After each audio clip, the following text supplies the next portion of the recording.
turbines are coming to Tippecanoe County, and News Channel 18 taking a closer look now at the bigger picture in a special report. Julie Kreisen talked to a White County commissioner about what wind farms brought to that area. Julie? Nicole, economic development, more jobs, and more money. All that sounds good, right? Well, Commissioner Stephen Burton says wind farms are the cause of all three of those things in White County.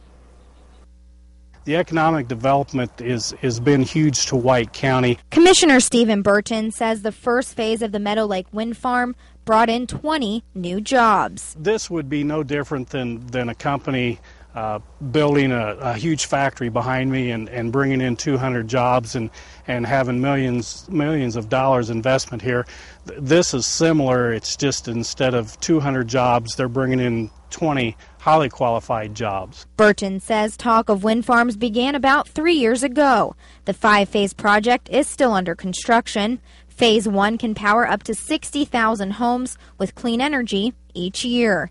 These wind farms aren't just good for the environment. Burton says there are many other benefits. Yearly payments from this company will stay into the community because these are local people. The company has their operating costs, they will have their profit, but each year these local owners, these neighbors, these people that we all know will receive benefit. So will the schools and so will the county. How will the schools benefit? The schools will benefit after the tax abatement starts coming in or going off, whichever way, will receive benefit from these that didn't exist prior to these. He says all that couldn't be possible without the community's help. This has been a community effort. It's just not been one or two people.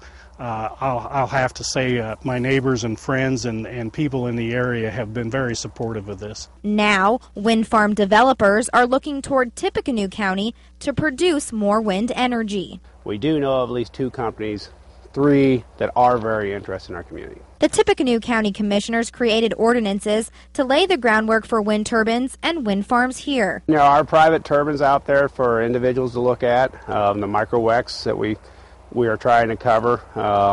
There's some very mini micros, the ones that you could set out next to your pond and use to pump a little motor or things like that, and then you have the major commercial ones. Buyers looks forward to the possible benefits White County has seen. What's going to bring in revenue is the money that's paid to the landowners. The landowners that are going to receive payments, I mean, that's an extra money that they're going to have to be able to spend throughout the community. What will come to the county itself, the extra tax revenue that will be produced off of each turbine. Everyone knows the creation of jobs isn't something you hear about every day in this economy, but buyers hopes that too will come to the area. And the rule of thumb is for every 1 new job, you're going to get 6.2 more jobs from it. So, I mean, if we can bring 1 more job in, then hopefully the domino effect is more jobs. He also thinks local businesses could get a boost. The construction phase is part of it, with the trucking industry and the hauling in and out of gravel, and that, is income to local businesses.